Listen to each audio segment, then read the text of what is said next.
Hello, as we're waiting for everyone to enter, please put your greetings in the chat and be sure to add where you're located. We'd like to know who's here with us today. And if you have any announcements, please put them in the chat also. I think we're going to consider having an early start for our meetings where people will be able to make announcements. So that's looking forward to 2024.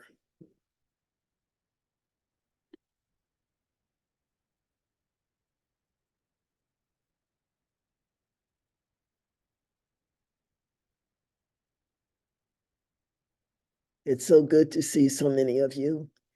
Dustin, you're in Michigan. Nice to see you. Thurston, Minneapolis, Israel, New York, Switzerland, the Spice Island, Grenada, New Jersey, that's my home, Germany, New York City, Brussels, Canada, Pennsylvania. It's so wonderful when you look at the modern technology and how it brings us all together. Whether you're in Mumbai or Brazil, we all have the opportunity to come together in fellowship and in advocacy.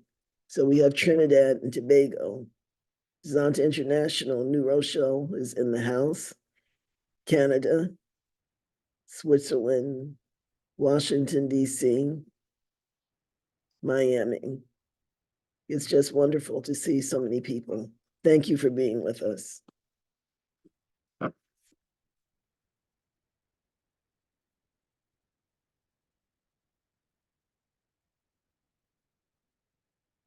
So Ivy, are we ready? Yes, I think so, Pamela. Okay.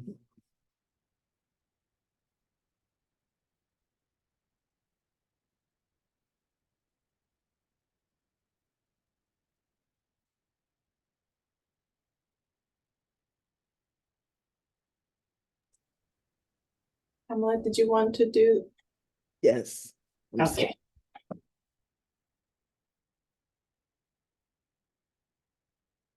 Okay. Good day, everyone, whether it's morning, afternoon, or evening. Thank you for taking the time to be with us. We'd like to take time during this last meeting for NGO CSW New York, the last meeting of 2023, to take a moment of silence for all of those that we have lost during this year. And this has been a very long year. When you look at the conflicts and the illnesses, so I think it's appropriate for us to remember those who we've lost with a moment of silence.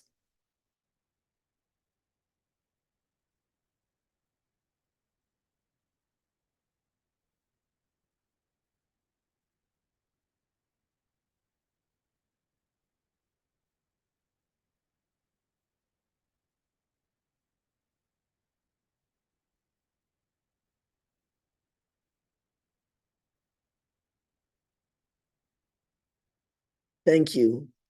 And I'll now turn the program over to Ivy. Thank you, Pamela. And actually, so the first thing we wanted to share with you, it might be appropriate that it was right after this moment of silence, because it is a little bit of a mourning for us. We have an office announcement. So Devin is going to be pursuing her other passions and dreams in addition to NGO CSW, because I know this was also her passion. Almost 5 years she was with us, and by the end of this week she will be finishing her term, and we will have someone else managing the office as our new office coordinator.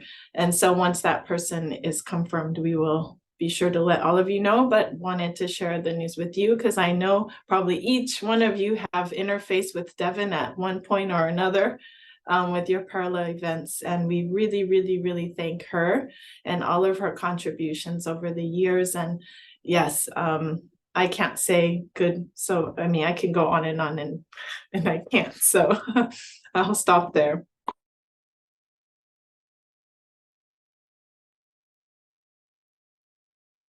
You're muted, Pamela. Thank you. We'd like to give you brief updates on the NGO CSW 68 forum. The parallel event applications are closed, and we actually received well over 800 applications.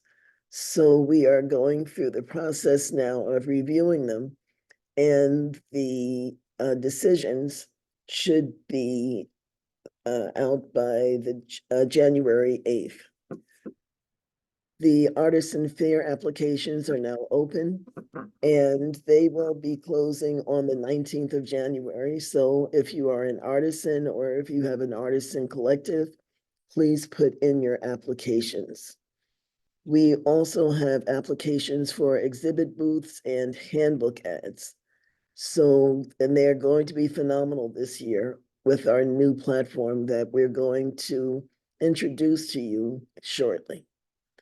So please check out the website, www.ngocsw.org, and go to the CSW 68 forum tab, and you'll get all of the information. We keep it updated. Thank you. Ivy? Yes, so you should have seen probably in your inbox yesterday, there was a title that said, share your input about implementing the review of the UN's capacity to deliver on gender equality. So I wanted to just flag that, since we will have a presentation soon from Dubravka that would be about something else. So there is a deadline for that. That was January 5th deadline if you wanted to participate in giving your input about, the Secretary General's gender architecture review. And hopefully that would have been clear. Yesterday, there were several documents attached as well for you to read through. Some other updates, two other updates. So the Peace for Gender Equality Working Group, or actually now the name has changed. It's Peace and Gender Equality Working Group. We are finalizing our one-pager, sharing our, the purpose of our working group and what we want to achieve. So we will be sharing that also with everyone shortly. And our advocacy point towards CSW, which is pretty simply, we want decreased military spending. So we thought that rather than give 3 or 5 tons of points, we would make it succinct and very clear on what we're asking member states. And the last piece is the advocacy and research group. So they have completed their 6 key recommendations. They were finalized yesterday, so that will also be coming out to you shortly. And that's all for the co-chairs updates. Thank you, Ivy. And at this time, we have a special guest who is going to give us much needed information on CSW reform. It's in the air, and I think that it's a wonderful thing for civil society to be given a voice, or for us to take a voice with CSW reform. So we have with us today Dubravka Siminovic, the former bureau chair for CSW, who's going to speak to us briefly about CSW reform. Dubravka? Thank you. Thank you very much, Pamela and Ivy, for inviting me to brief NGO activists that under the umbrella of the NGO CSW about United Nations Commission on the Status of Women. I will very briefly address its past, its present, and possible future changes with respect to discussions that will be taken in the future about reform of the Commission on the Status of Women. It is very important also to look at the role of non-governmental organizations during the whole process, because if we look back from the beginning, from the inception of the CSW, non-governmental organizations and representatives played a very important role. As you all know, CSW was established in 1946 in June by ECOSOC as its functional commission. And at this first meeting, the CSW started an exchange with non-governmental organizations.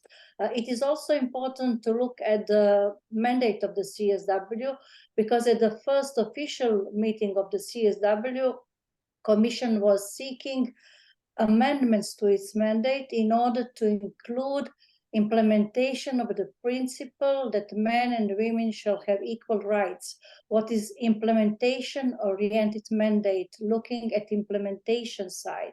Then this was granted by ECOSOC, and in 1947, ECOSOC approved the mandate of the CSW to prepare recommendations and reports to the ECOSOC on promoting women's rights. So it is rights-based approach in political, economic, civil, social, and educational fields, and invited Commission to make recommendations also on urgent problems with the object of implementing principle that men and women shall have equal rights, and to develop proposals to give effects to this recommendation. Then if we look briefly at the past of the CSW, it is very rich past. So we can look at, for example, a first period of 20 years in which CSW focused on elaboration of specific conventions related to specific areas of discrimination against women. For example, at that time, in 1951, CSW adopted Convention on Political Rights of Women, then other conventions and so on. But then during the second period, from 1966 to 1995 until Beijing Conference, in that period of 30 to 35 years, CSW started to develop a comprehensive legal framework on women's rights, and to prepare kind of a framework instruments that would address different forms of discrimination and violence against women. So at the beginning, CSW in 1966 elaborated declaration on the elimination of discrimination against women. That was soft law instrument, not legally binding, but very soon CSW decided to transfer this instrument into legally binding convention on the elimination of all forms of discrimination against women. We are all familiar with the convention and established CEDAW committee. Convention was adopted in 1979 as a living instrument, and today we have 189 states as a state parties to this convention. Then optional protocol to CEDAW convention was adopted in 1999, also elaborated by CSW. And in 1993, CSW adopted Declaration on Violence Against Women. So in area of violence against women, we do not have legally binding instrument, but we do have soft law universal instrument adopted by the CSW. But this is showing that CSW is a very important standard setting intergovernmental body that produced all those key gender specific instruments on women's rights and violence against women. And then also we have to look that CSW was the one who proposed outcome documents for all women's conferences from the first to last to 1995 Beijing conference. Outcome document was prepared by the CSW later on, followed by the CSW. Now we are coming to the third period, post-Beijing period, after which CSW is following implementation of a Beijing platform for action. But if you recall the original mandate of the CSW, in 1996, ECOSOC decided to, in addition to existing mandate, expand the mandate to include the follow-up of the Beijing platform for action and to continue with respect to other other parts of the mandate. So from that period until now, we are seeing CSW in this format as it is going to be prepared for the next session. Focus on agreed conclusions related to specific topic that should be connected with implementation of the Beijing Platform for Action. Nevertheless, from your work and participation in previous session of the CSW, you have seen that format of agreed conclusions is not very action-oriented format. So there are no clear implementation tools that would really focus on implementation of a Beijing Platform for Action.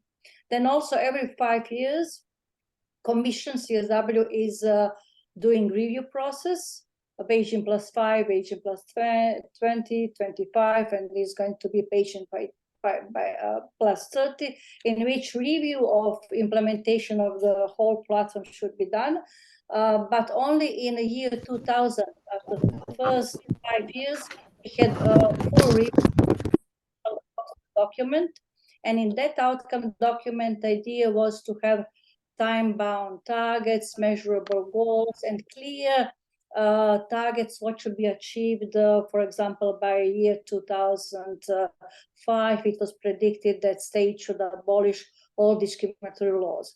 After that, year 2000, all other years, every 5 years, adopted only political declaration. So this is also putting at the table questions how we are really focusing on implementation. Is this effective way of working at the level of the CSW, in how non-governmental organizations are able to participate in this process? Because the mandate is much bigger. The mandate should really look into all forms of discrimination and violence against women, into implementation of the principle of equality, substantive equality between women and men. And then there is a huge potential, because we have seen it the last year, and here I have to really congratulate NGO CSW that during the whole period of COVID time, through this platform, connected non-governmental organizations,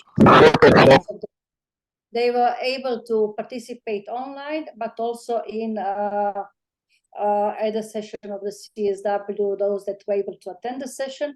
So last year we have seen more than 7,500 non-governmental organizations and more than 120 state officials attending the CSW, and they were not able to meaningfully participate. So for that reason, it would be important to see how to properly open different ways of full participation for non-governmental organizations in all segments of the work of the CSW, and to avoid spending time on negotiations of agreed conclusions that are not really implementation-oriented tool, but to of seeing how to include human rights perspective, how to include voices from different countries that would produce their reports on what is not in line with international standards and so on.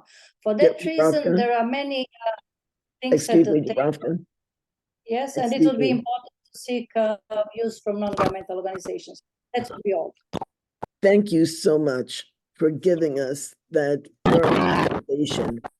And based on your information, we will be sending out a survey to our entire mailing list so that people can give their responses to and their opinions as to CSW and where it's going and where it needs to go, how CSW can better fit their needs. Thank you so much for the excellent, comprehensive overview. Thank you. And at this point, I'll turn it over to Ivy.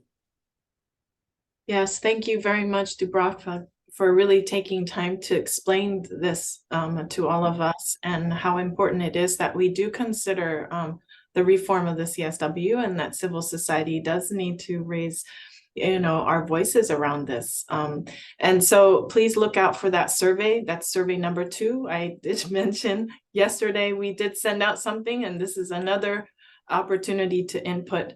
And now I'm going to hand it over to Momin, who is from VFairs. This is our new platform for the forum. So this is the virtual platform where all the events are going to happen, the exhibit booths. He's going to give you a very quick tour of what that's going to look like.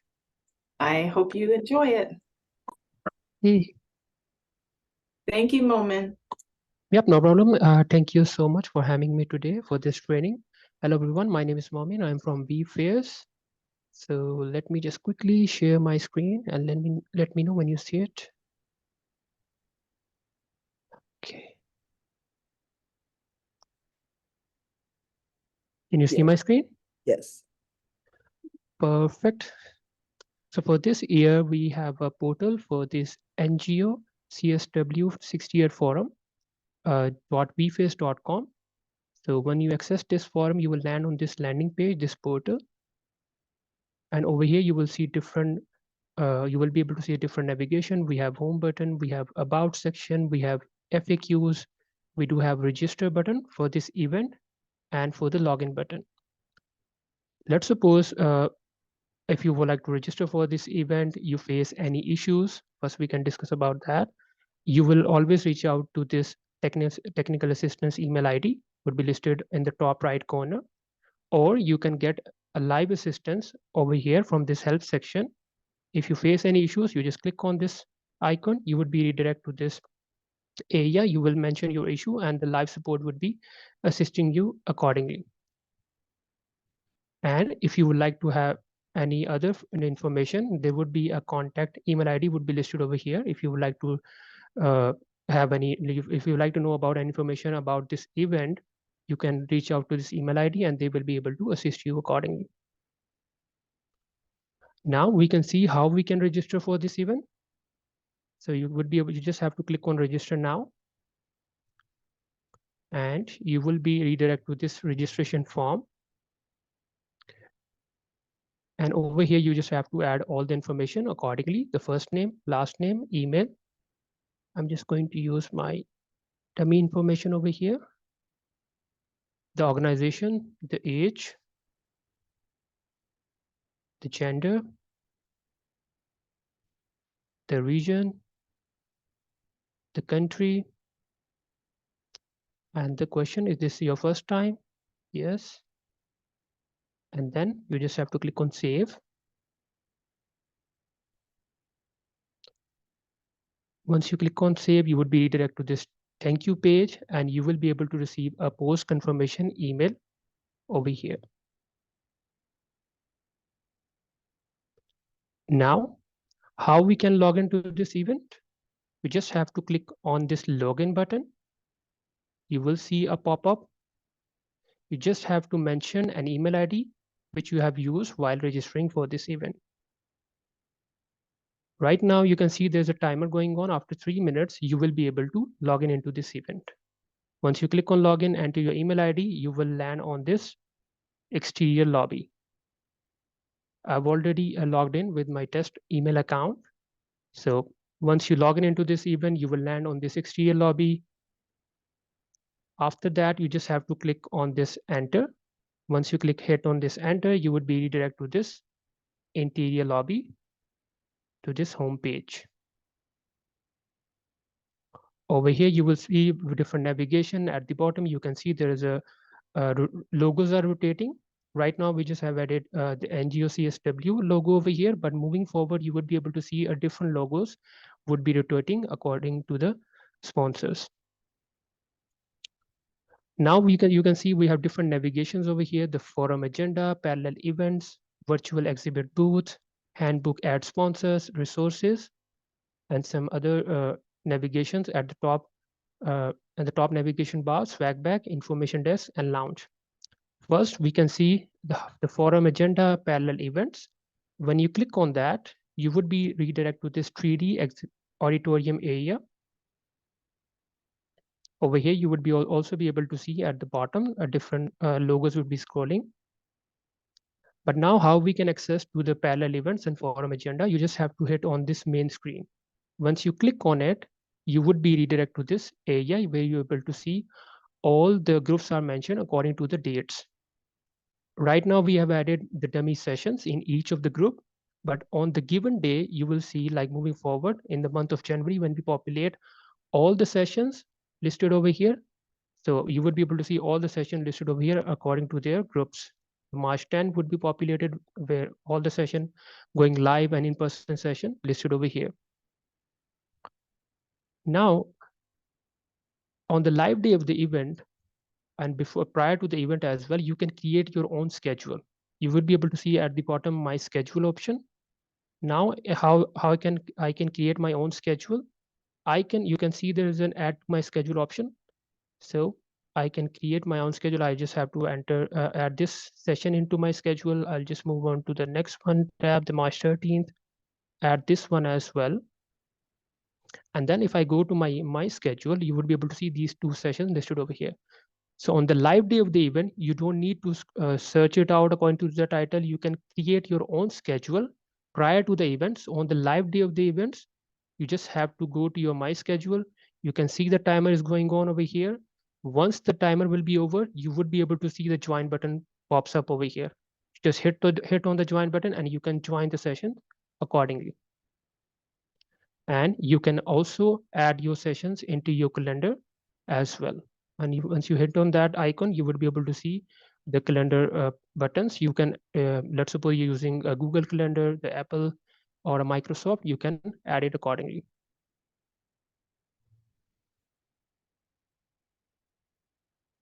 If I coming back to the home page screen again, the very next option we have the virtual exhibit booths. Once I hit on this option, I would be redirected to this area, the exhibit hall area. Right now, you can see that most of the places are empty. Moving forward, you will see all the names will be populated over here. But for the on this booth, you can see that this area is clickable, but the other areas are right now not clickable. But once you hit on that area, on this booth, you would be redirected to this space over here on this booth. On this booth. Over here, you would be able to see the company description, the video section, the external links option, and the template of this booth. Now, if I hit on this video section, you would be able to see that we have one video. If I click on it, I can see the video. Or on the right-hand side, you can see there is another option over here that's called swag bag. If I hit on that option, you can see that I've added this video into my swag bag. Similarly, what is swag bag? What is swag bag? Just like a virtual briefcase. Just like on an in-person event, you visiting a different booth, and they just provide you different brochures or different resources. You can carry it yourself. So similarly, while visiting a different booth on a virtual platform, you can add documents and videos into your swag bag. And once you click on the swag bag, you would be able to see all those document videos listed over here. You can send them individually. If I will click on this on the email, or I can enter my email ID over here, that video would be sent it to my email address and I can review it later on. Or if you add, let's suppose 5 videos, 5 documents, you just select all of them.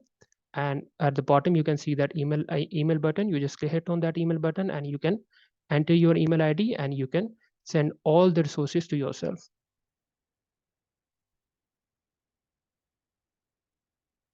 Now, moving forward, when you see different booth names will be populated over here, so the functionality would remain the same. So the functionality will not change. Everything would remain the same. Only the new booths and information would be populated in the exhibit, the virtual exhibit booths area. Right now, if you can see over here, we have only the message.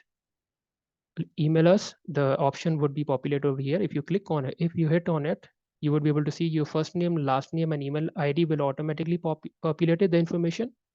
And then you can write down your own message and send it to that booth representative, and that booth representative will receive your message through email and further communicate with you. But on the live day of the event, you would be able to see the chat button over here. Right now we have disabled it, but we can come to that part how the chat platform will work out.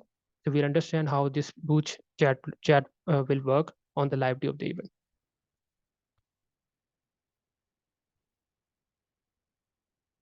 If I go back to the home screen again, the very next option we have handbook add sponsors. If I hit on this option, you would be able to see this. We have right now we have created this carousel like design. You can see that right now we have only NGO CSW logos, but on the moving forward, you will be able to see different logos will be populated accordingly. And once you hit on that, any of the logo, you would be redirected to that sponsor and their information accordingly. Right now we have linked to the same booth to just give you an idea how exactly the functionality would work. So once we upload the information over here moving forward, so the functionality would remain the same, but you will be able to see a different logos would be populated over here. Now, if I go to the home screen again, the resources section right now it's not, you can see that clickable. But moving forward, when we add all the resources and videos for the resources section, this area also be clickable, and you will see all the documents and videos populated over there in that section. The next option we have the information desk area. If I hit on that information desk area, you will land on this page. Over here, you would be able to see on the walls, we have three different screens. One is if I click on the first screen, the visit forum agenda, I would be redirected to this auditorium space. If I go back to the information desk, if I click on virtual exhibit booths, if I hit on that screen, I would be redirected to this exhibit booth hall area.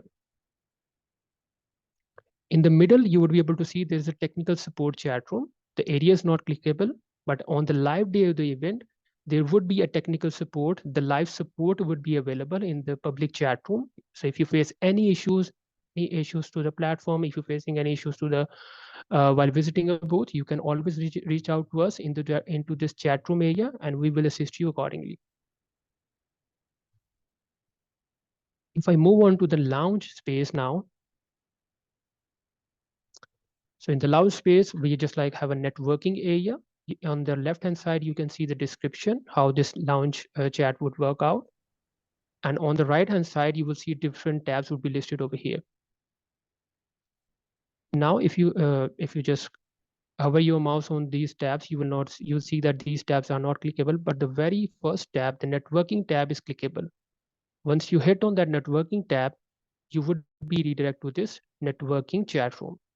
This is the public chat room,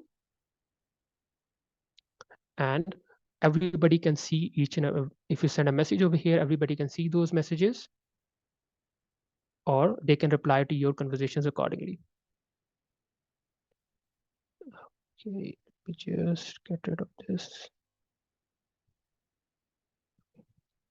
Now, if you so similarly, just like you hit on the networking button, similarly, if you hit on the live day of the event, the technical support screen, similarly, there would be a different chat room. The public chat room would be open over here. So the functionality, each and everything would remain the same.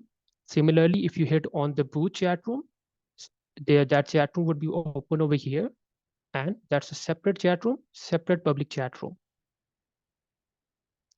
Now, so this is a chat widget area.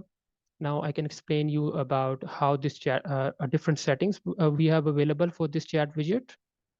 So if I click on chat widget, you will see this area pops out.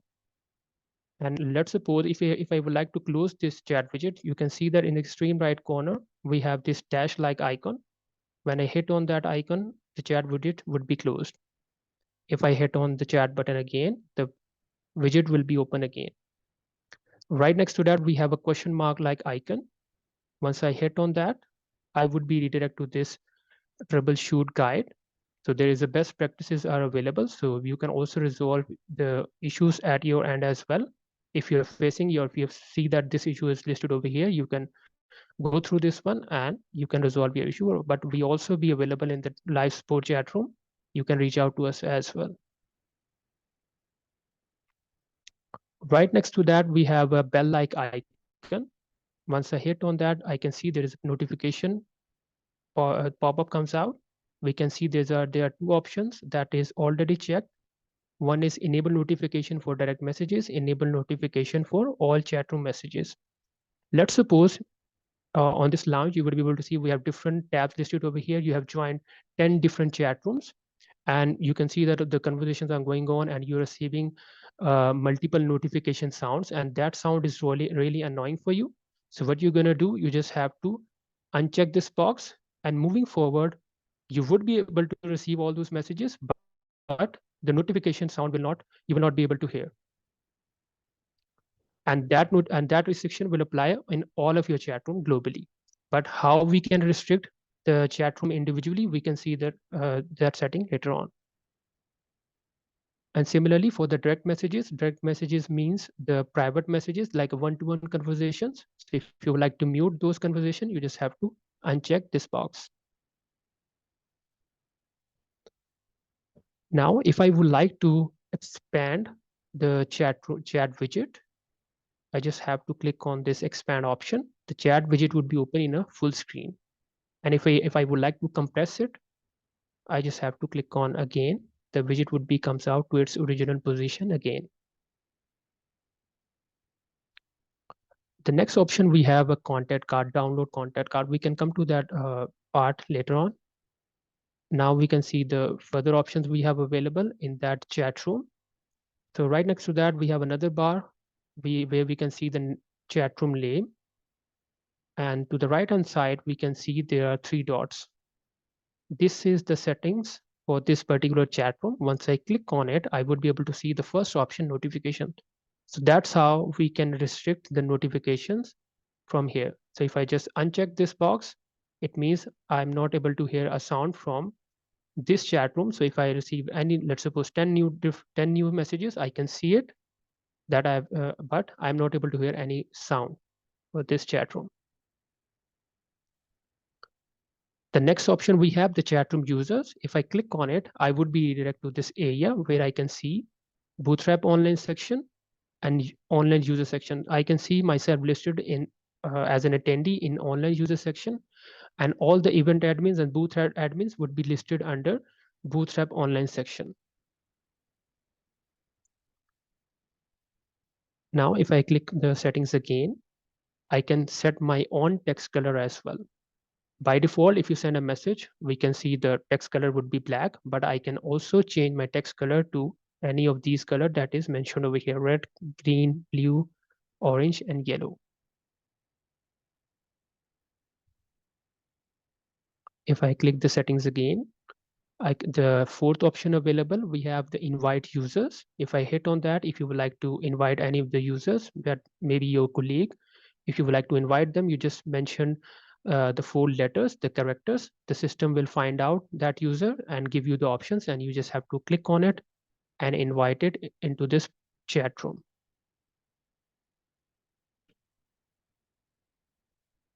The next option we have, share chat room link. You can also share chat room link with them. Let's suppose you're having a private conversation with another attendee. If you would like to just share that chat room link, so you wanted to invite to that particular chat room, you just copy that link and share with that user.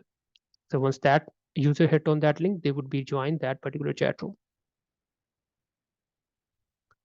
The last option we have, the exit chat room. So if you just hit on exit chat room, the chat room would be closed. How I can access it back?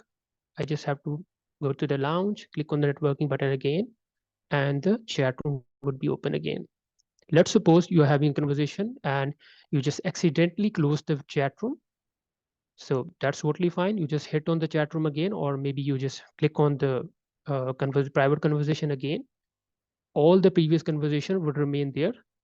So you will not be able to lose them. You will also be able to, let's suppose you have logged into the event late, and you can also see when you join the networking chat room or any other public chat room, you can also be able to see all the older conversation that is already done.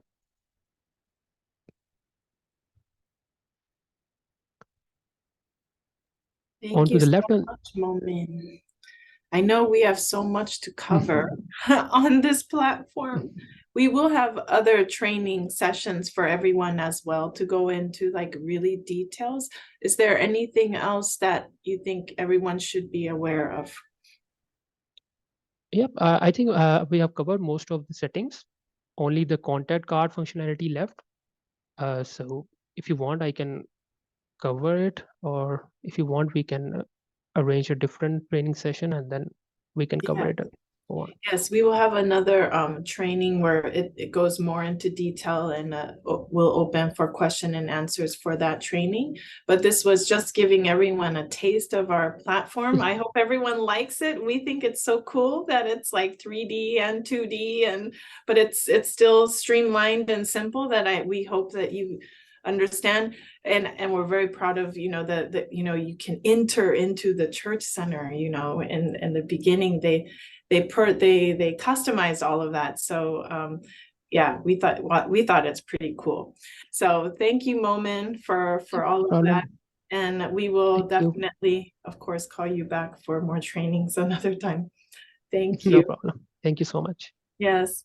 So we do have a program today that I wanted to introduce. I want to hand over the meeting actually to Rahel, who's with the Women's Refugee Commission, and she is also, of course, executive committee member who organized our program for today on climate, migration, and poverty. So over to you, Rahel. Thank you.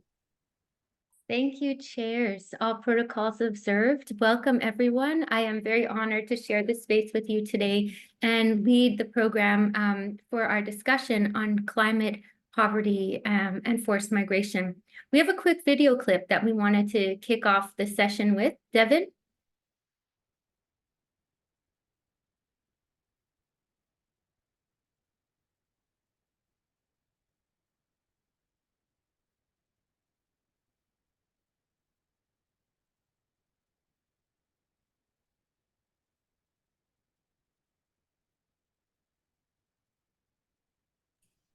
Sorry, of course my computer just decided to be so slow.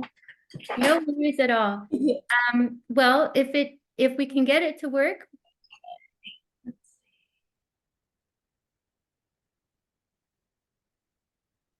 You can all see my screen, right? No worries. Maybe we could share the clip when we send out around the meeting recording and the notes if it's not working. Okay. Okay. Yeah, I got the rainbow swirl. No worries. No worries. Well, let's dive right in then.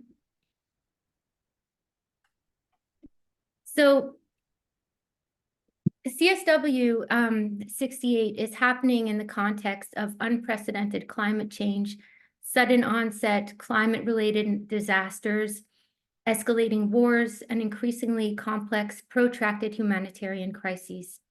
We're also facing rising number of forcibly displaced persons who are fleeing conflict and crisis in almost every region. As we prepare to engage on CSW 68's priority theme, which is, of course, accelerating the achievement of gender equality and the empowerment of all women and girls by addressing poverty and strengthening institutions and financing with a gender perspective, and the review theme, which is looking at social protection systems, access to public services, and sustainable infrastructure for gender equality and the empowerment of women and girls. We realize that these intersecting emergencies can't be ignored, and we have to really ensure that they are at the top of the CSW 68 agenda. Our meeting today comes with good timing. Recently, the Conference of State Parties, the 28th Conference of State Parties, wrapped up in Dubai. I know many of you were there, and we look forward to your sharing your reflections and your comments about your experience at the COP28. The outcome document from the COP, I wanted to share a quote from the text itself to sort of set up the frame and highlight some of the challenges that we want to discuss today.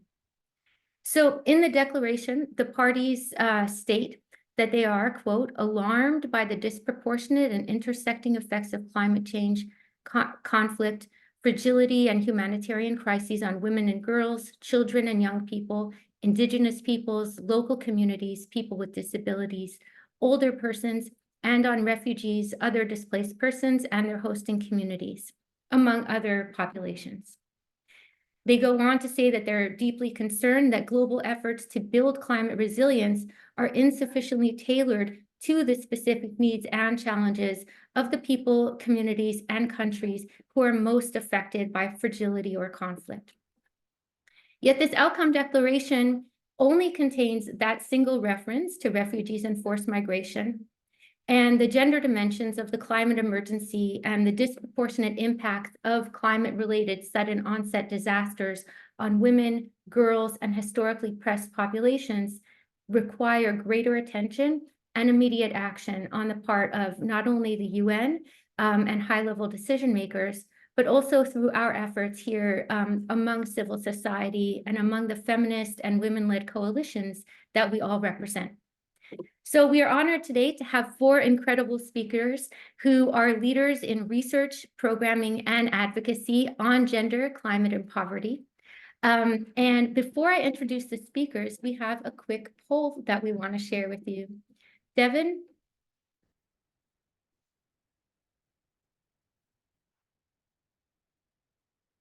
Can we bring up the poll? Okay, can everyone see that? Great. So we have one question that we want to start off with. Sorry. So please choose. How concerned are you about the immediate effects of climate change on your life? 1, not that concerned, scientists will figure it out. 2, somewhat concerned, but not daily. Or 3, concerned daily and feeling the immediate effects. So we invite you to select one option. And we have about 200 people here with us today in the Zoom. So it will be very interesting to see the divisions amongst these 3 choices. All right, we got a couple more trickling in, so we'll wait a couple more seconds. All right, it's slowing down, and I will share the results. Can everyone see that? The results? Not yet.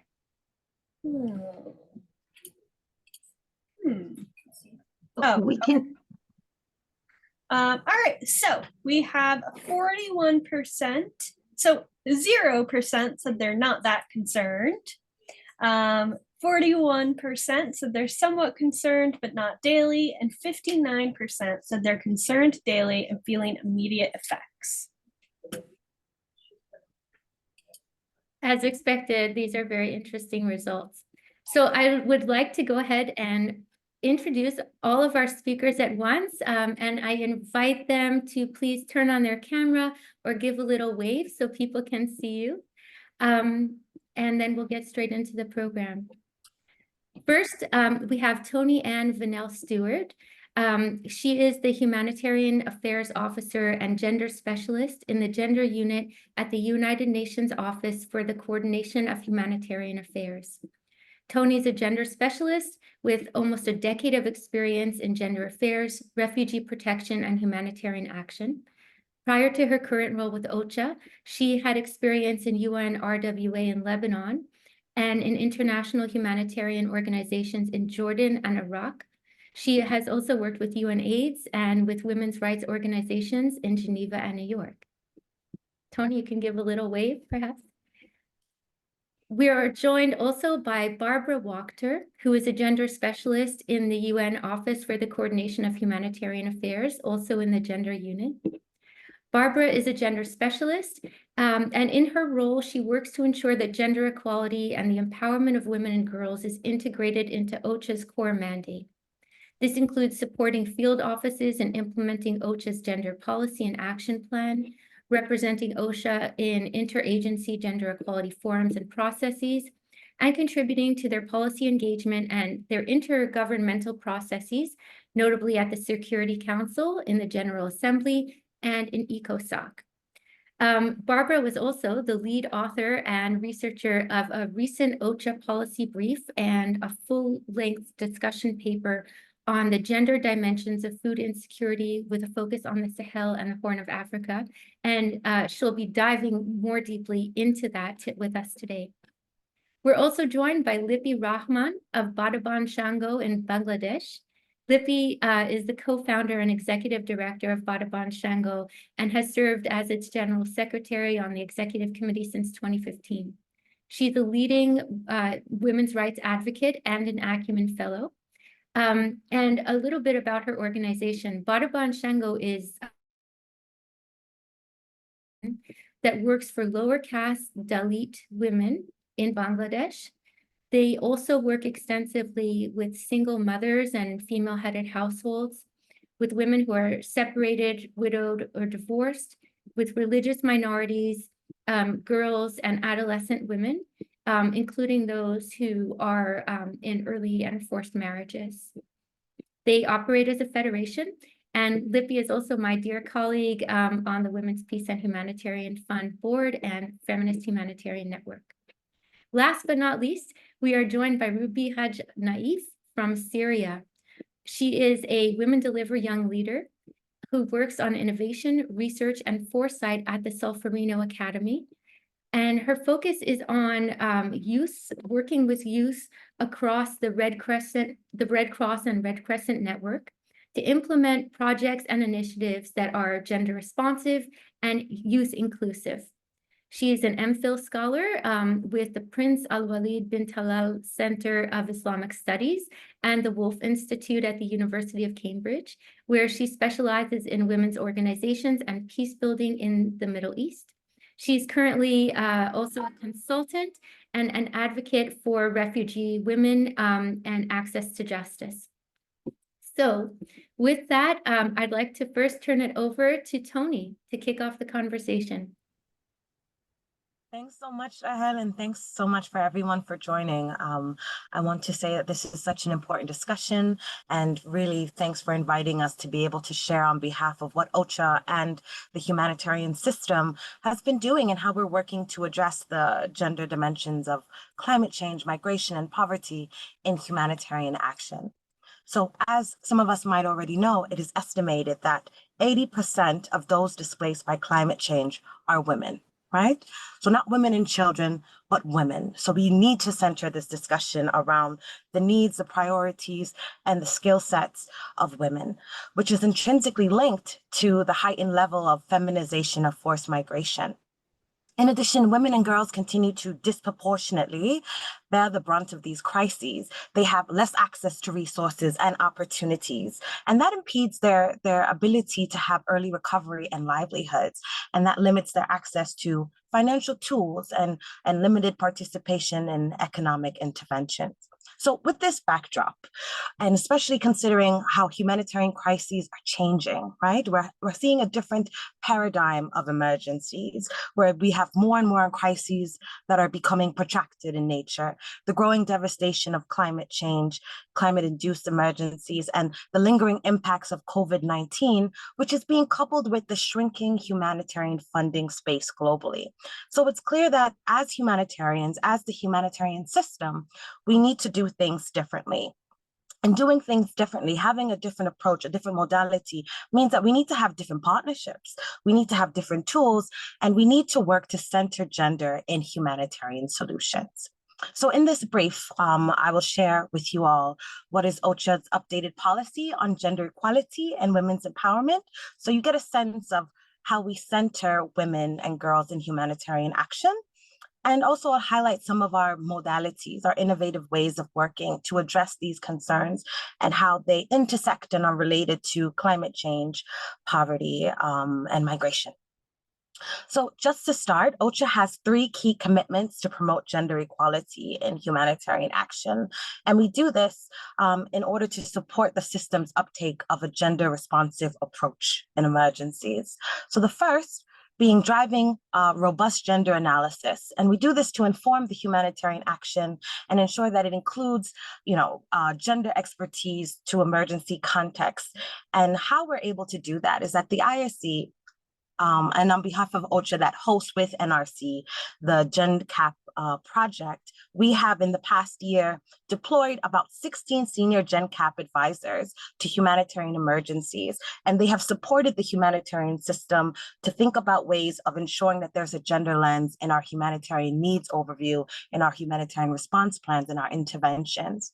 And I know that my colleague Barbara will delve deep into this, but just to highlight an example of gender analysis, in order to support the humanitarian sector to better understand and mitigate the gendered dimensions of food insecurity, OCHA led the development of that comprehensive gender analysis discussion paper, and Barbara will brief us on that today.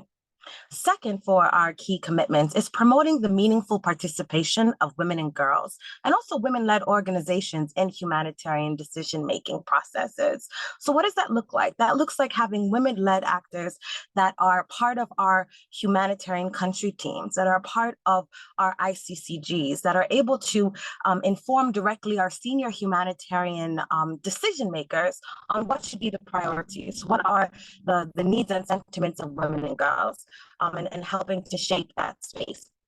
And this has included OCHA creating space and opportunities where women leaders from Sudan, Myanmar, and Afghanistan are able to inform humanitarian policies and priorities. And thirdly, what we have as our last key commitment is prioritizing the prevention, mitigation, and response to GBV, dedicating funding to the GBV response from country-based pool funds and SURF allocations, and the prevalence of GBV, including sexual violence in emergencies, as it's astronomically high across emergencies with devastating consequences for women and girls. GBV remains to be one of the most underfunded sectors in humanitarian crises.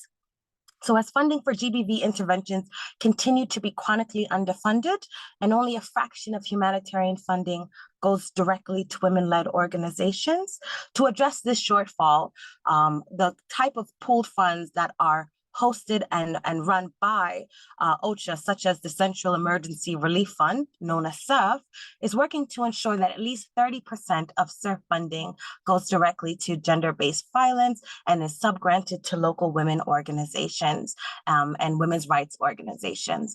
And just to note, if you haven't heard, in November, the ERC, which is the Emergency Relief Coordinator, Martin Griffiths, had recently convened that high-level roundtable with ISC principals and the call to action on how to address the ongoing challenges with GBV funding. How can we prioritize? How can we push more money towards this area that we know is increasing in humanitarian settings and disproportionately impacting women and girls? So we look forward to seeing how we're able to leverage that space moving forward.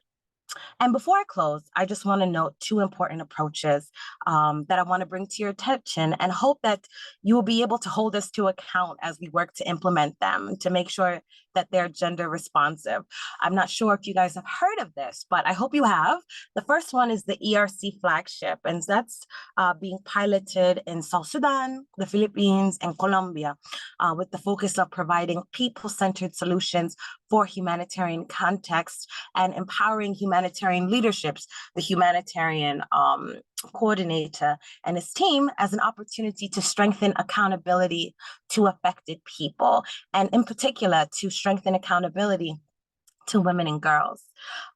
So this is something that we will be seeing moving forward. We also want to make sure that we're doing justice and increasing women and girls' voices in shaping and the designs of humanitarian needs and response plans. And then secondly, as the humanitarian landscape is changing with different crises and limited funding, what we know is that we need to center women and girls, and that hasn't changed. As everything else is changing around us, that remains to be a persistent need and something that we need to scale up and in order to make humanitarian action better fit for purpose. So moving forward, OCHA, in support of the ISC, will be ramping up and leveraging the opportunities of the humanitarian development and peace nexus, as the system focuses on reducing drivers of humanitarian needs through more coherent and collaborative development and peace interventions. So this approach will only be successful and meaningful if it includes the needs and leadership of women and girls. And so we hope that when you hear the nexus, that you are one of our champions that says, where is gender in the HDP nexus? And how is OCHA pushing that forward? So I think I'll stop there. Thanks so much. Thank you so much, Tony. That was an excellent, comprehensive overview, and I really appreciate you lifting up the need for pooled funding mechanisms and for increased targeted funding, particularly for GBV prevention and response. So I hope that we can get deeper into that issue during our question and answer following this presentation. So next, I'd like to turn it over to Barbara Wachter, who will give us a bit of a deeper dive into a lot of these issues and the recent policy paper that was published. Over to you, Barbara.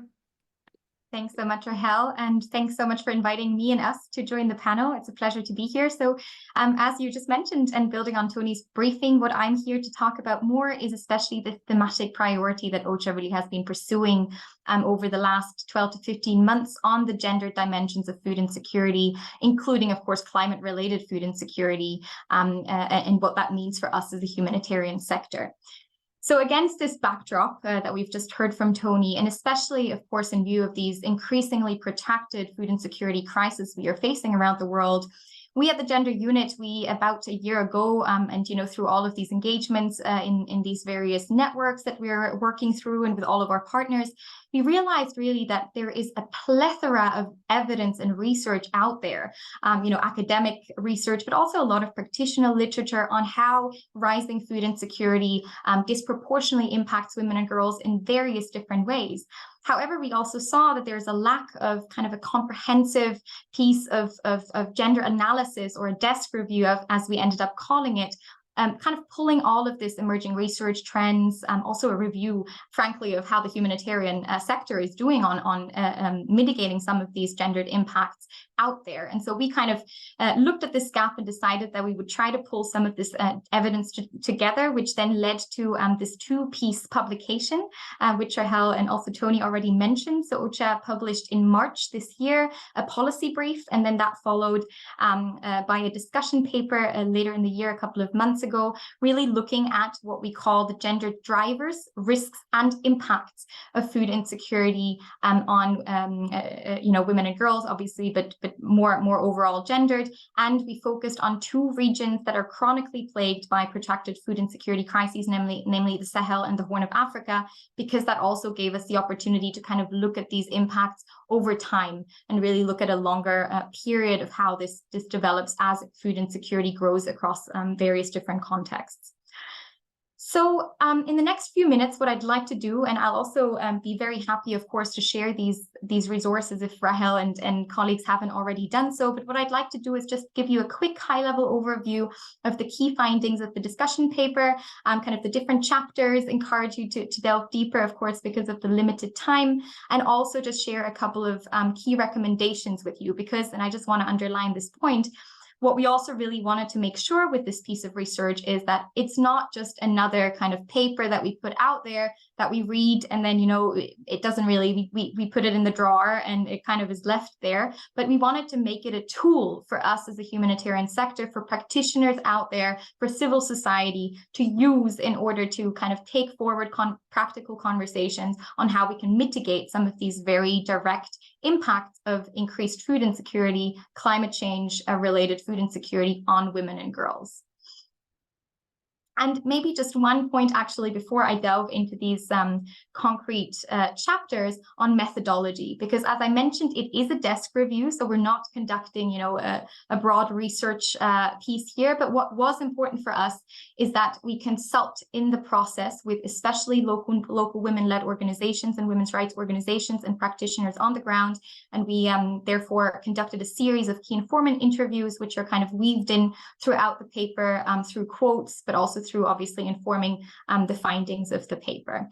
So we do have the first part of the paper, which is the desk review, which basically goes into, these different impacts, and I'll go into those in a minute. So this is impacts of food insecurity on education, on sexual and reproductive health, on risks that women and girls face to various different forms of gender-based violence, but it's also impacts on livelihoods, and then all of those interlinkages.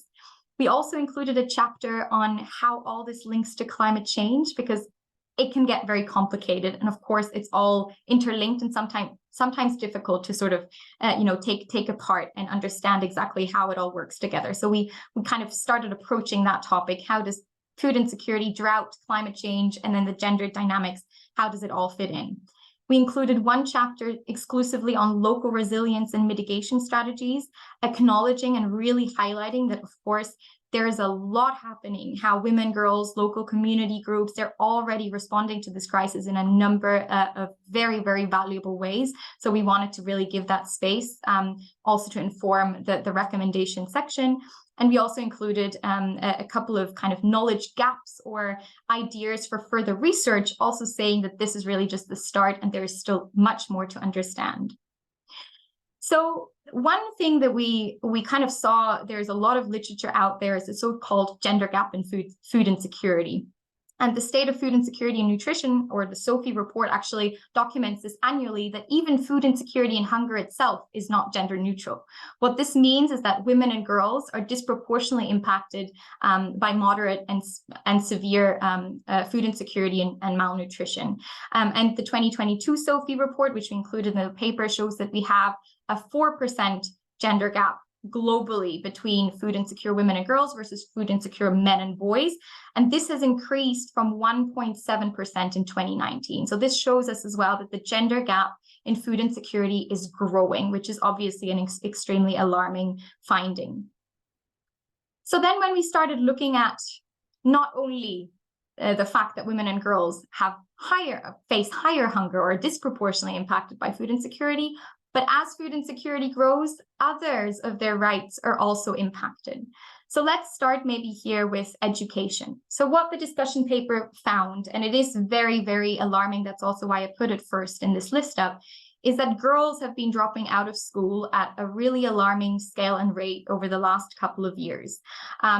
Boys equally are at risk of dropping out of school, but girls at higher risk. And of course, then the negative coping mechanisms that follow disproportionately impact girls. So for example, and I can't go into the details, but in Somalia, we're seeing almost 500,000 children currently at risk of dropping out of school, half of which are girls who are at direct risk of child marriage and harmful practices. So obviously the dynamics behind this is that as food insecurity grows, girls' responsibilities in the household often increase. They are maybe more likely to look after their younger siblings or older family members. They have to go walk further and longer distances to fetch water, firewood, and other resources, which then also in turn exposes them or can expose them to higher risks of gender-based violence, especially what we see is sexual violence as they venture out of their houses. And of course, we're speaking about displacement. Displaced women and girls, especially in these areas, are even higher impacted.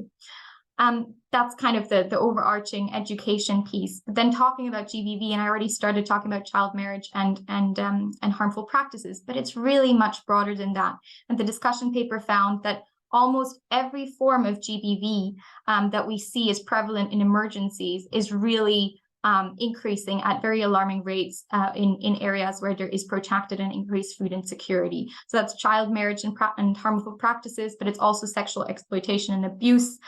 It is sexual violence. I mentioned this in the context of girls having to venture out to find food and other resources, but we are also seeing this, for example, in already fragile and conflict-affected settings where there are displacement camps and there is no humanitarian assistance or no food, and women have to leave their camps in search for food and firewood, which exposes them to sexual violence and often also conflict-related sexual violence, which also already points to the fact that often, food insecurity, climate change, conflict, they interlink and they interrelate, and often it is already contexts that battle with one or the other crisis that then face a second or a third one.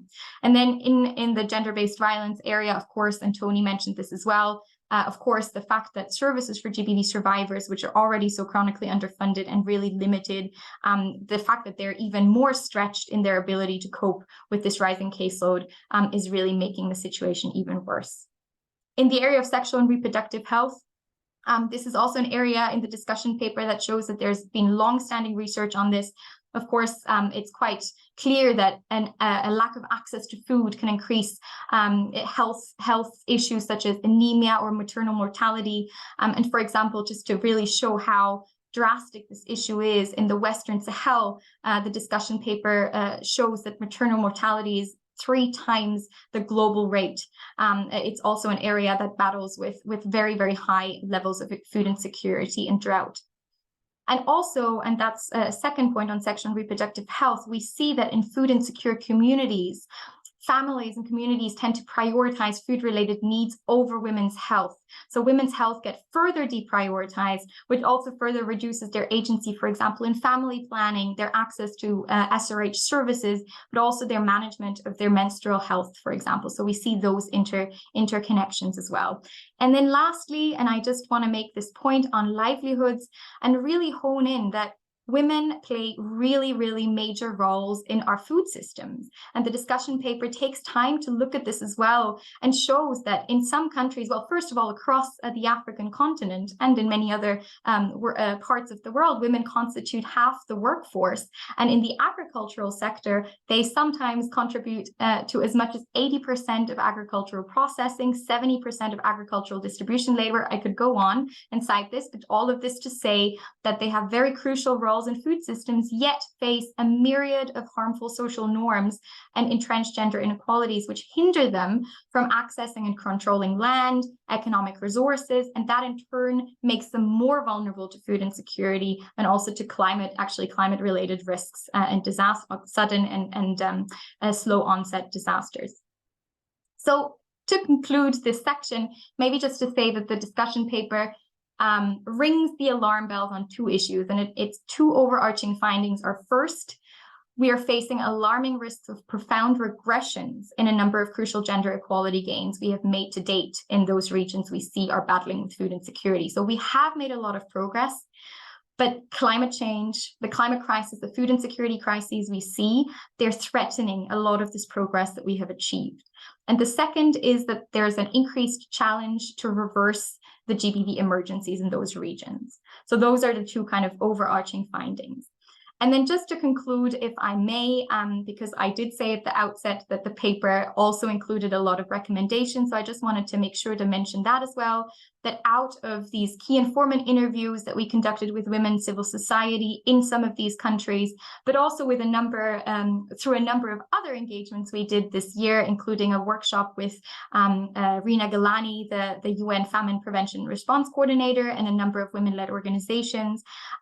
One key recommendation that came out and out and out, and you've heard it from my colleague Tony already, it's clear to us that we really need to ramp up our effective support, inclusion, and funding to local organizations. That is the key, that is the solution, also in terms of gender dimensions of food insecurity and climate change. And we, as Tony was mentioning, that will be one of our key priorities as OCHA going forward as well. The second, again, kind of reflecting already what Tony was mentioning, the urgent need to address the severe and chronic underfunding of GBV, also against the backdrop that GBV is rising at such alarming scales in climate and food insecurity impacted areas. And the third, and that speaks to the nexus as well, the need to not only look at humanitarian relief when it comes to food insecurity and climate-related disasters, but really focus also on gender transformative livelihood programming, or in other words, promote women's economic empowerment and support the full respect of their human rights across all the settings that we work in. So maybe I'll leave it there, Rahel. And also maybe just one note that I unfortunately will have to run to another meeting in a few minutes, but Tony will be sticking around, and I'm obviously happy to answer any questions on email later as well. Thank you. Thank you so much, Barbara, for painting such a clear and powerful picture of how multiple intersecting forms of discrimination and restrictive legal and policy environments coupled with harmful gender norms, all come together and have severe impacts on an individual's life. Thank you also for lifting up the discussion about economic justice and how this figures into this whole picture, and the need to look at resilience and recovery and reconstruction, which is a perfect segue to our next speaker, Lippy Rahman of Badaban Shango in Bangladesh. Lippy, we'd like to turn it over to you. Thank you, Rahel. And thank you so much for inviting me to this important meeting. And I would like, first of all, I would like to thank Tony and Barbara, because they have made my work easier, because they have already said the thing that I'm going to talk about my ground reality, that I'm working in the southwestern part of Bangladesh. That is my organization name is Badabon Sangho. Badabon means forest, and we are working in the coastal belt area for the women and girls there. And we have started in 2016. And yes, as I'm going to talk about the climate, migration and poverty, that we know that climate change and its impacts, the most we talked about this issue, and we are all more or less aware of sea level rising, the increasing temperature, extreme weather, even such as floods, drought, tidal surge, and all kind of this climate, change things that are happening, and increased spread of diseases for these. We know that all humans are affected, but women and girls that we are working, and I'm living in this area also, because I'm from this community, and faces a different forms of challenges and relation with climate change, that is violence, migration, and poverty, that already my two other previous speaker already mentioned.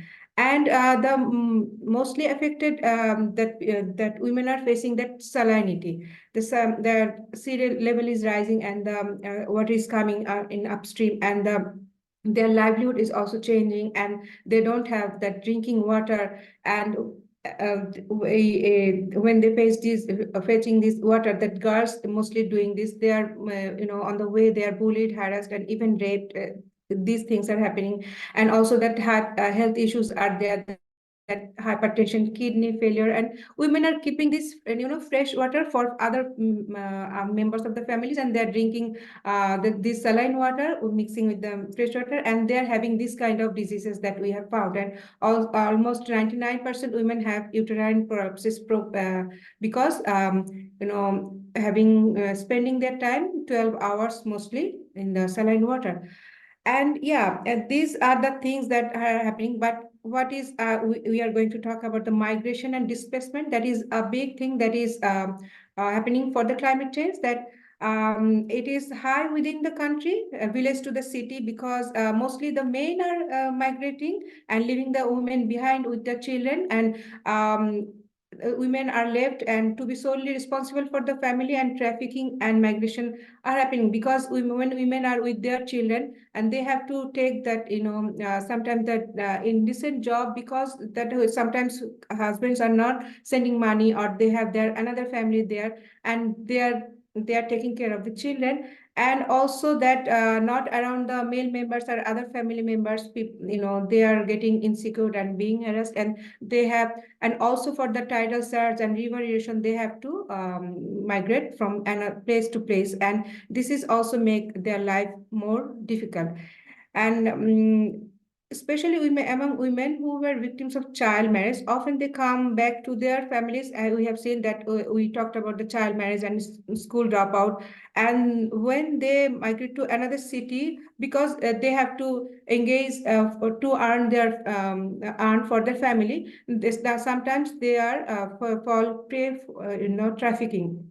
And women who are actually leaving their child uncared for to get a job, sometimes the child also at the risk of trafficking, and women also. These things are happening. And also the climate change and poverty, that we can say that livelihood of these people, especially women, and our options become expelled. Fishing and sometimes are banned, because most of them are fisher folk. And in some some 4 or 5 months they cannot fishing, and that time they're employed, unemployed, and they have to take indecent job. That I have already mentioned. And due to lose traditional occupations because of the salinity, the women are forced to be engaged in low paid jobs also, and women have to move to another areas for work and are being harassed without the security of their community around them. And in unfamiliar environments, women are more vulnerable to different types of violence, that physical, sexual, and economical violence are there. And the risk of being trafficked that I have already mentioned is high in this area. It is also related to the poverty due to climate change, because that we have seen that the girls are being dropped off, and early child marriage is increasing. It increased, before the COVID, and after the COVID, we have done the survey. After the COVID, we have found that it is increased, more than 90%. And even we have found some schools that in the grade 10, there is no girls actually came back after the COVID. And these things are happening, that the climate change, and this is the that I have forgotten that where I work. It is the southwestern part, and all southwestern part is a very heavily affected area actually. And here I mentioned I can talk about a case that about a woman who is actually changing her home in her lifetime. She has changed 12 times, and she displaced from her place.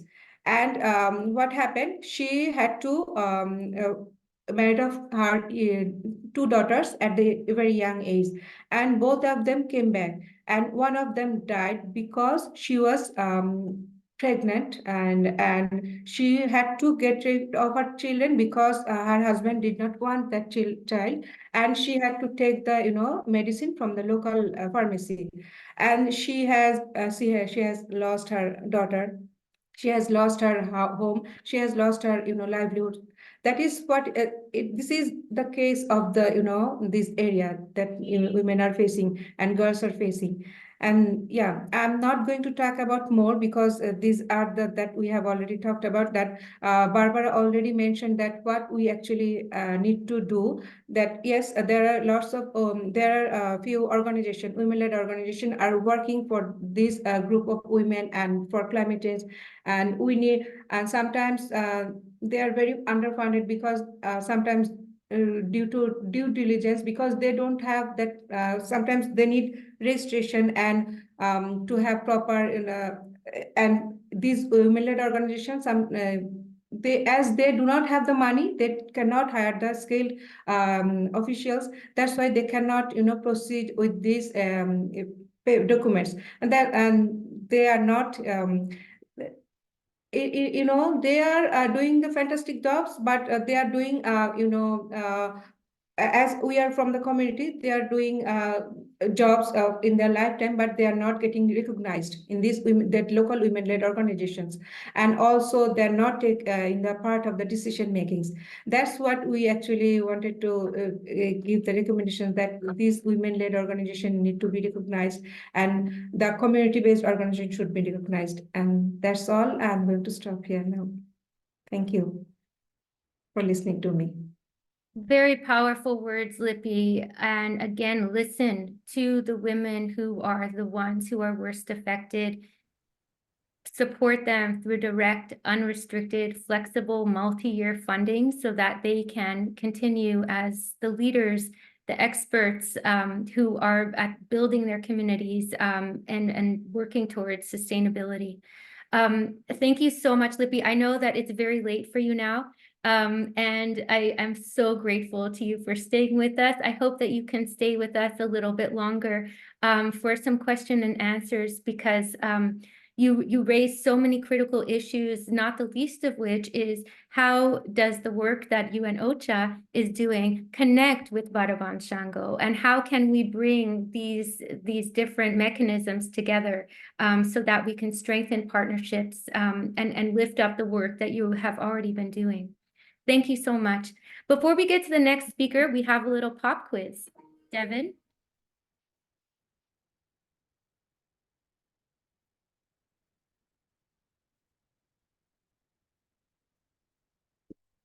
Devin, are you able to pull up the quiz quickly?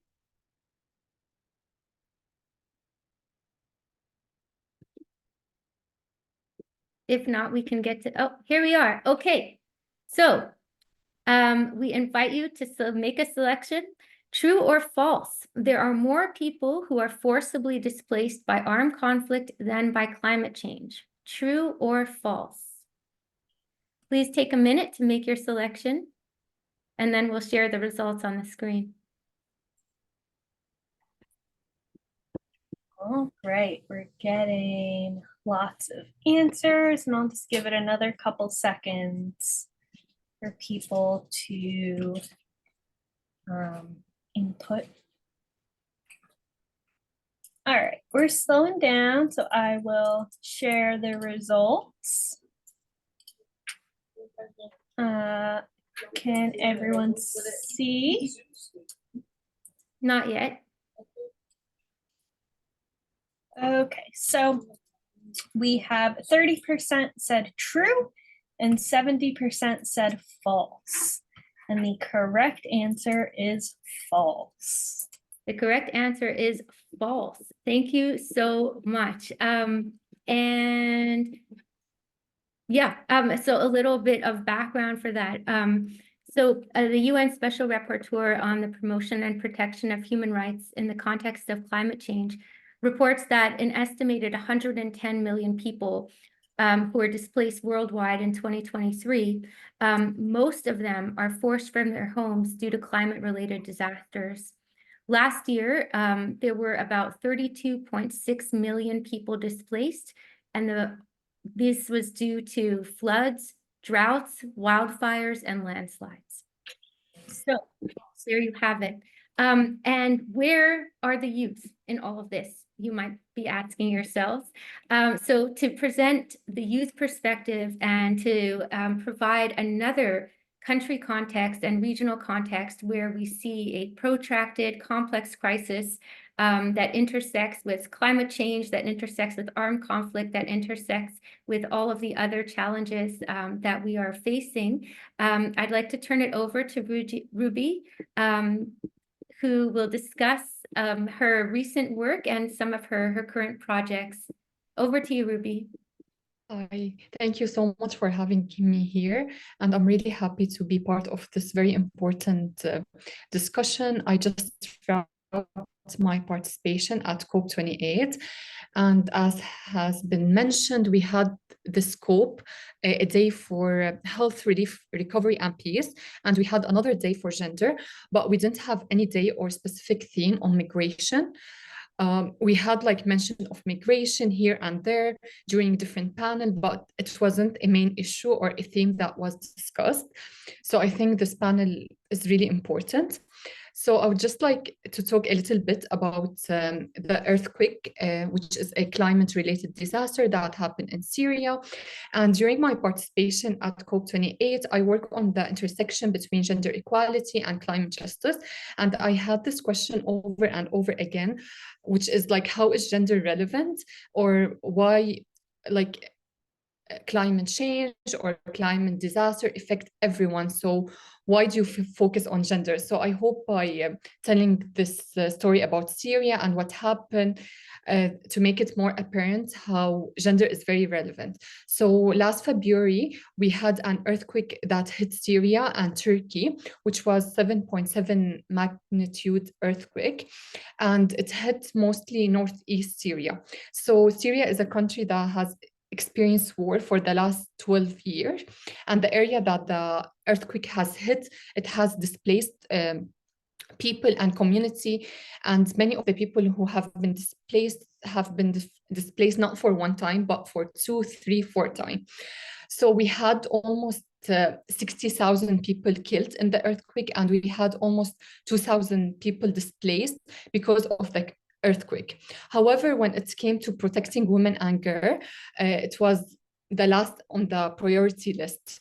We saw that even with the first relief effort and humanitarian response, we saw that there was no gender lens. We saw that women found themselves in crowded camps, women lacked access to reproductive health, and even with the first 2 weeks after the disaster, we saw almost 100 cases of gender-based violence. We also saw increased cases of gender-based violence, sexual exploitation, sexual harassment. Even in April, which is 1 month after the disaster, we saw 3 women who were killed by their partner, who were living in a camp and who were affected by the disaster.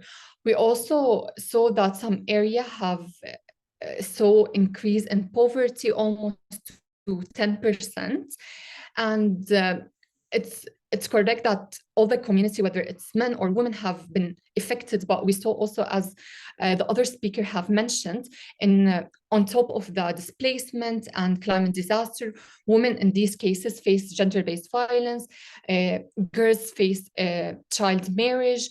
We also see that women and girls lack access to reproductive health.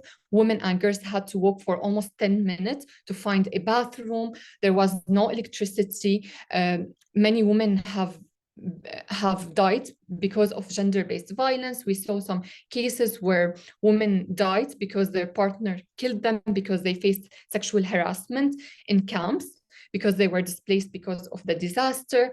So we see clearly how natural disaster and climate-related disaster affects women and girls differently than everyone else. Now, to speak about the positive aspect, we saw that many grassroots women movement on the ground responded to the disaster. Many of them did not work in humanitarian field or in aid fields. They worked in human rights, even in media, journalism, education, but they saw the need. So they stepped in, they established some like displaced camp managed by women. And we saw these grassroots women movement and feminist groups responding and filling the gap. So that's one of the positive aspects. We also saw a lot of youth volunteers, because most of the people who were responding, there was a lot of delay in UN responses because of economic sanction, because of the conflict. So we saw that youth were volunteering to respond. I like the role of grassroots feminist group on the ground that know the context. They know how to adapt to natural disaster. And we also saw the role of youth, who most of them are volunteering. They have the energy. They also know the context. So when we talk about climate adaptation, it's really important to highlight the role of women groups and youth groups to give them access to funding, flexible funding, sustainable funding, as well as institutionalize their role, whether it's having a partnership with youth-led organization or women-led organization, or even having partnership in response effort and policy. So yeah, thank you. Yeah, thank you so much, Ruby. I mean, again, with such complex issues with so many intersecting, interweaving components. We do want to open the floor for a discussion. But first, I just wanted to invite you to share some of your reflections more from the COP28. And maybe if you could just speak a little bit to what you felt were some of the successes from the COP, what were some of the missing elements that weren't present in the conversation but should have been, and anything else that you'd like to share from your time there. As I said, we saw that gender was a theme, and we had a whole day for gender, and also we had a day for recovery and peace.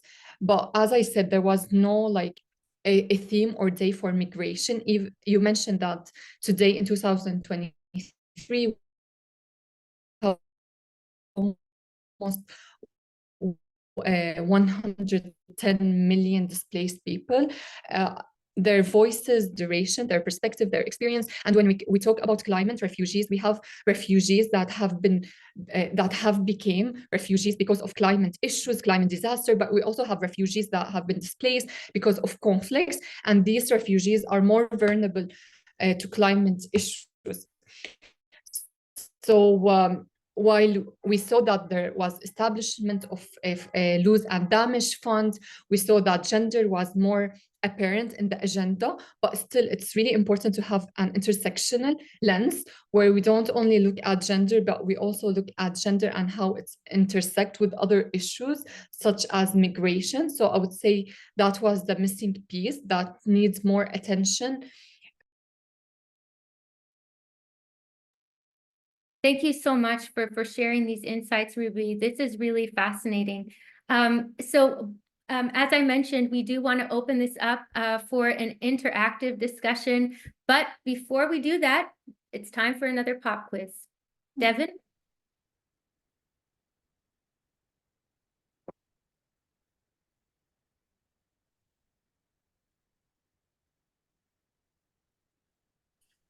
Okay, can everyone see this? True or false? People who are forced to flee their homes due to climate-related disasters and climate change can claim the legal status of climate refugees and seek asylum based on the impacts of climate change.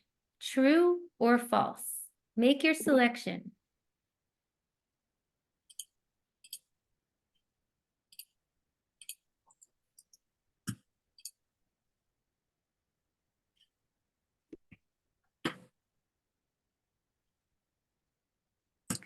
All right. Okay, I think it's slowing down. And I'll share the results. Can everyone see the results? Okay. 31% said true and 69% said false. Wow, I'm impressed. That's absolutely right. The answer is false.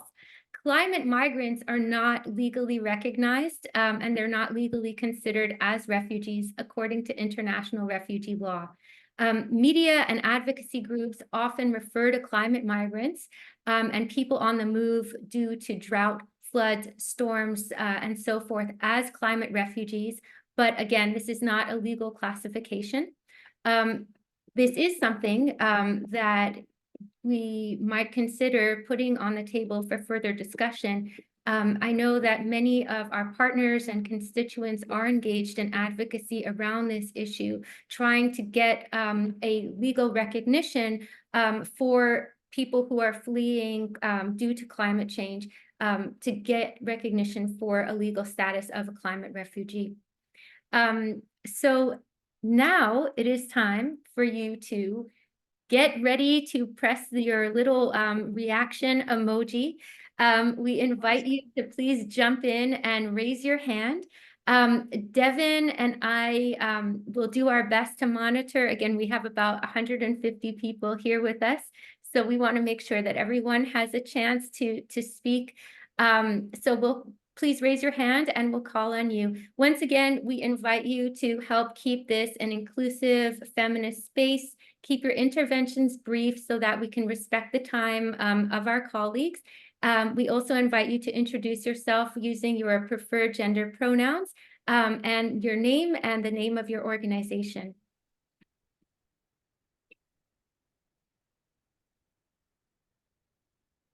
Okay, I see Tony has her hand up. Oh, hi, Rahel. Yeah, I just wanted to say something really just quickly about that really interesting question, because guess at the international refugee law level, there is no quote unquote climate refugee definition, but there are regional instruments that do actually provide that climate refugee asylum seeking status. So when we're thinking about the Cartagena Convention, when we're thinking about the OAU Convention for African displacement, that includes climate refugees, but the problem has been not that they don't have the definition, the problem has been implementation at the country level. So yeah, there's a lot of more interesting space around regional instruments, but of course, implementation continues to be the issue. I just thought I'd put that caveat in there and I'll stop there. Oh, thank you so much. That is so critical. And I'm really glad that you brought that up. Absolutely. It's a very important point. So next I see Graciela Soto has their hand up. Graciela, over to you. Oh, hi. Thank you so much. I'm from New York, but I've been I'm from Peru originally, so I understand all about what's being discussed. Unfortunately, I've been through it. So even in developed countries like this one in New York City, we see clearly evidence of all the consequences of food insecurity in several populations, immigrants, undocumented, even on citizens. We see it on diverse communities, and we definitely see the impact on girls and women, malnutrition, delay in physical development. I mean, or, like their periods come 2 or 3 years later. There's a lot of more girls that go from public schools that are taken away to care for the kids, for their younger siblings. All of that happens here.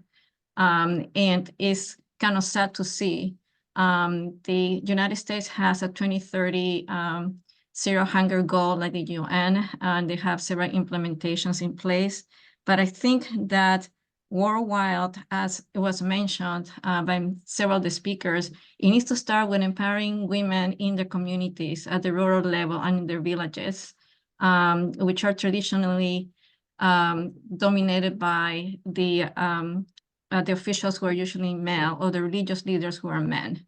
And if we can raise awareness and get somehow their help to raise awareness in the communities, how women are being mistreated and how girls are being, sent to labor, child marriages at a younger age, how they are not being fed, how they're not being sent to school, and how they're being harassed even in the schools. And the fact that they are the first target of domestic violence from their parents. All of the things can be probably started at that level. And if we can somehow address that, I think that we'll really go ahead of the game. And if we can get somehow, it's probably not going to happen in the short term, and in the long term, we can make it happen by uniting the efforts worldwide, specifically now that we have in the CSW coming up in March. And there has to be a way that we can all network and work together. And since I'm kind of new to this, I'm sure that there's a way to get it done. Thank you so much, Graciela. So how can we strengthen our local, regional, and international networks and align our advocacy messages? That's a great point. Thank you. I want to take a couple of other questions and then turn it over to our speakers to address the issues that everyone raises. Again, please, we invite you to phrase your intervention as a question so that our presenters can address them directly, and to try to keep it as succinct as you can. Next, I see Nicole Hendrickson.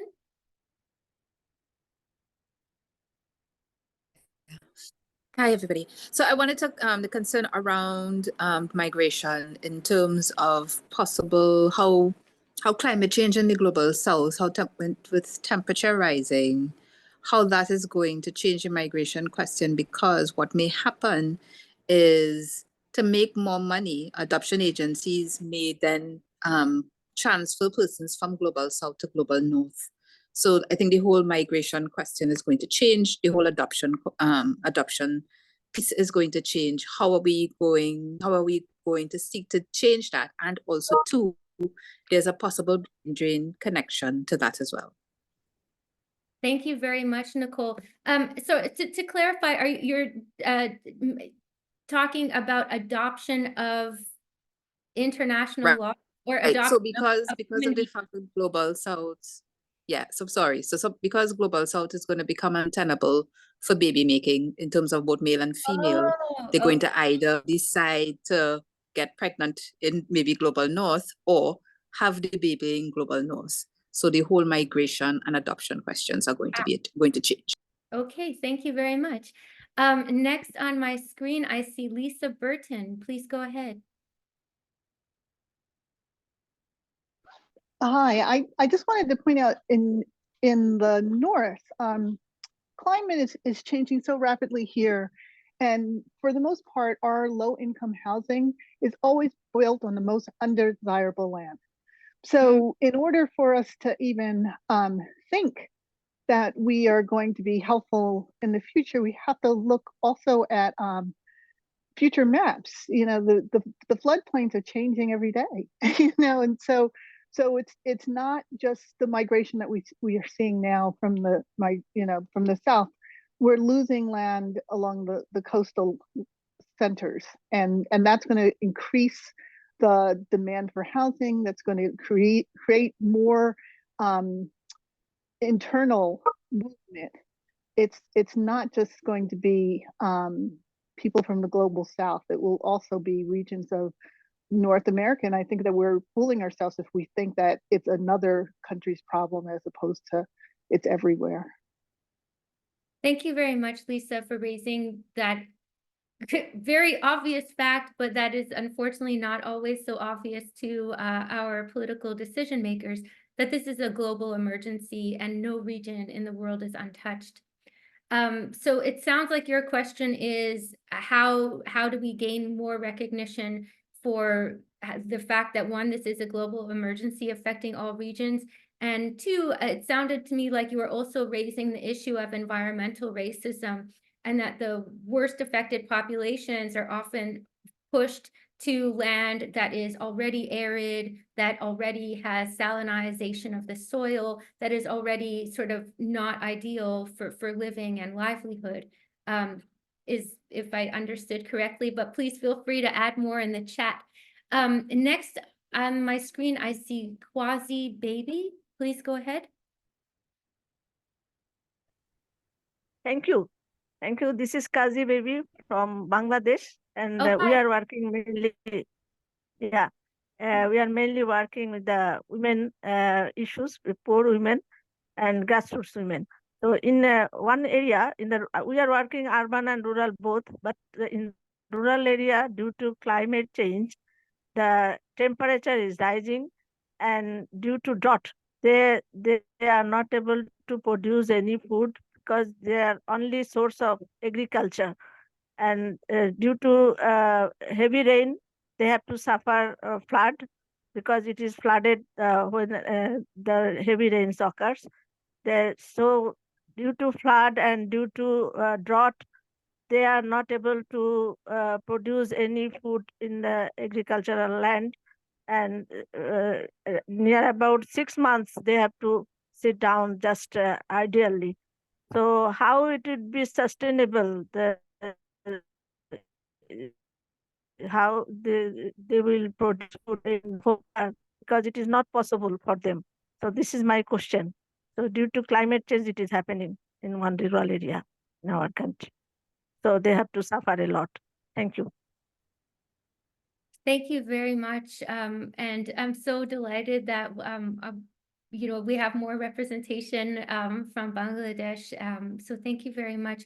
So a lot of questions just came up. One about how more political recognition and understanding of this as a global issue that has severe implications for class divisions, ethnic divisions, and that perpetuates a cycle of oppression among people who are already historically oppressed populations. The other is land rights, land equity, environmental racism.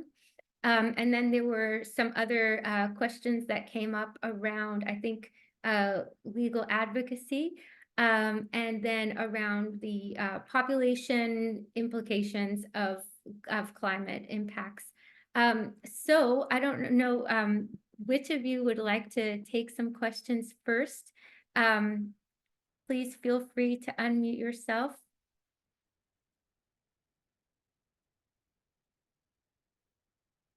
Lippy, I don't know, would you like to address some of the issues that Quasi Baby just brought up from your perspective?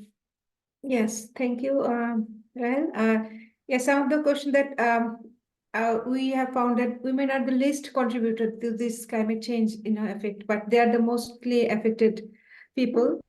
And yeah, what we are actually about what we are doing that to engage them with alternative livelihood, that we are working with a group of farmers women. They have the traditional knowledge how to keep the seeds and how to farming with organic way. That's how that in this saline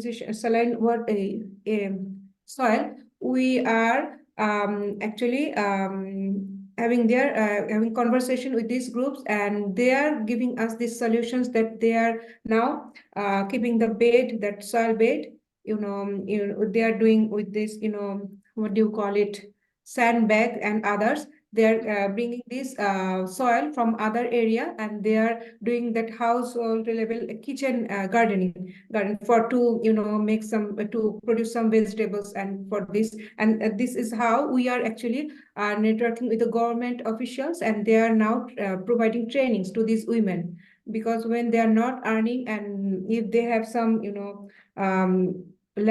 piece of land, they can produce some vegetables and other agricultural producing that organic way. And also that what we are doing, that yes, we are advocating for to the globally that women, that local level women should be recognized. And we have done some research with FHN, that is Feminist Humanitarian Network, and also with Arrow recently, that women health issues and SRHR issues, that is very much negligible, because that is not talked about issue, because this is very that we have seen that women and girls are suffering most in this climate affected area, that girls do not have that proper menstruation things, that they are sometimes they are taking pills to pause their period, because they do not want to use the dirty water. That's in this point we need to actually work, and to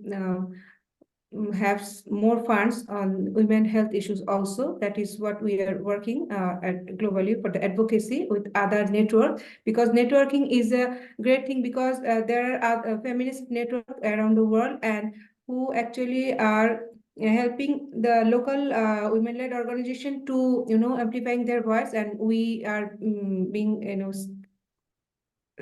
they are giving us that skill training, and these are helping. I think this way we can actually reach to the global leaders, and also that we are working at the national level, that to reach to the government, to make them listen that what is going on in the ground, and yeah, or connecting the local services, the government services, to provide some services to the women, that the women are suffering. Yes, and the health issues are relating to the livelihood support this way. Thank you. I don't know that Kaji Baby Appa is she here?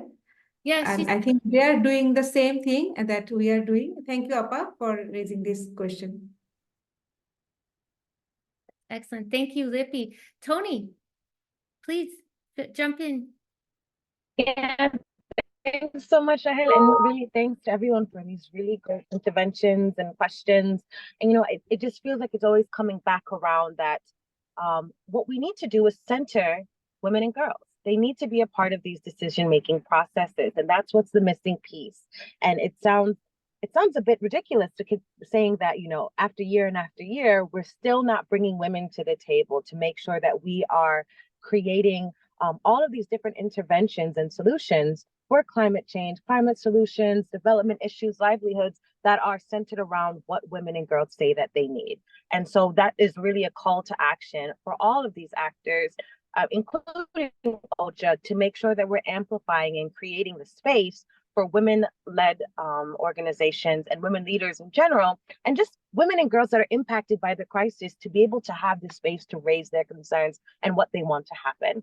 And, just talking a bit around what are some of these ways that we look at anticipatory action. We know that there's certain countries that are going to continue to have this cycle of climate change and climate shocks.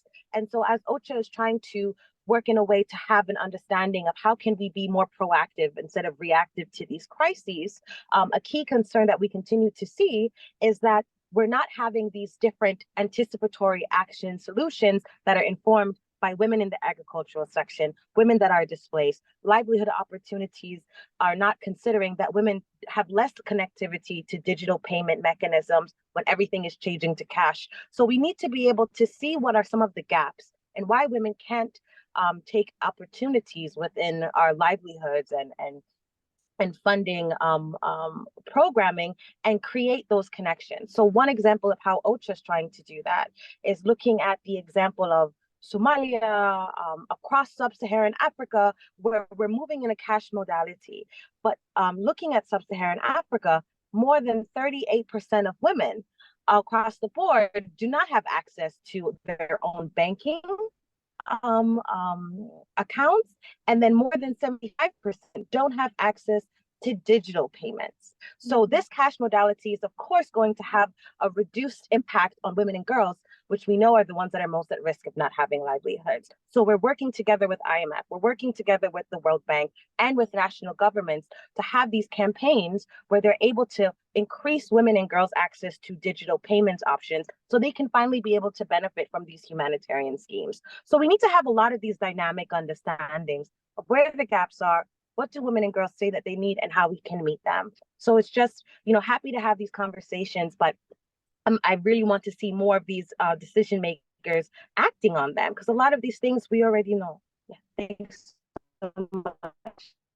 Absolutely. And that really is in the exact target of the CSW 68 priority theme when we're looking at financial institutions and financial inclusion of women. In our last minute, I want to turn it over to Ruby for any final thoughts or reflections that you might want to share with us before we have to close. Just answering some comments in the chat, as well as someone mentioned the impact of climate change in the global north. So I say it again and again, it's not only about global north or global south, it's about an intersectional approach. It's about taking, whether it's in the global north or global south, it's about looking how climate intersect with gender, with race, with the economic background. So I think an intersectional approach is really important. And during COP28, I had the privilege to learn from indigenous youth how climate change affect them, and they're based in what's global north, but like climate affect them in a whole different way from another community that live a couple of minutes away from them. So intersectional approach is always important when we talk about these issues. And Thank you all so much for sharing your insights, your wisdom, and your power with us today. A couple of take-home messages from this conversation is: one, listen to women, listen to youth, support them, fund them, ensure that they are leaders at all levels of decision-making. We can't move forward without looking at multiple intersecting forms of discrimination. And this includes looking at finances, looking at livelihood, looking at economic justice, and how all of these pieces come together. So as we prepare for our advocacy in CSW 68, I hope that all of you take the words of Ruby, Lippy, Tony, and Barbara with you, and that we continue this conversation. This is, of course, an evolution and a process that is ongoing. We look forward to keeping in touch, and we will share the recording and the notes from this meeting with you. The 2 OCHA briefs were dropped in the chat, but we'll share them by email with everyone here again today after the call. So thank you all very much. I'd like to turn it over to the 2 co-chairs to close the meeting. Thank you, Rahel, and all the panelists. We just open our mics and say goodbye and have a good rest of your day or sleep. But that's it. Goodbye. Bye. Happy holidays. Merry Christmas. Adios. Happy Bye. holidays. Bye. Feliz Everyone. Navidad. Adios.